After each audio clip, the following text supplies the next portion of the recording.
Papá, papá, papá, papá, papá, papá, papá, papá.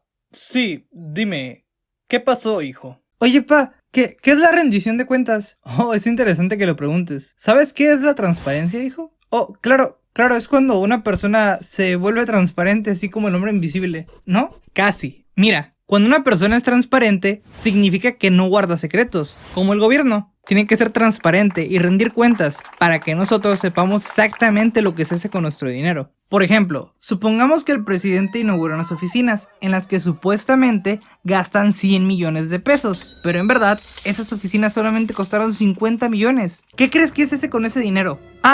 Pues quizás se compran un auto o una casa en la playa, o quizá un dinosaurio. Pues claro, hijo, pero ese dinero es del pueblo y por eso es nuestro deber que usen ese dinero en cosas más importantes, como por ejemplo becas para las escuelas, vacunas u hospitales. Recuerda que es nuestro deber combatir la corrupción a través de la rendición de cuentas. Tiene que haber participación ciudadana para que investiguemos, nos demos cuenta y sepamos en qué usan nuestros recursos.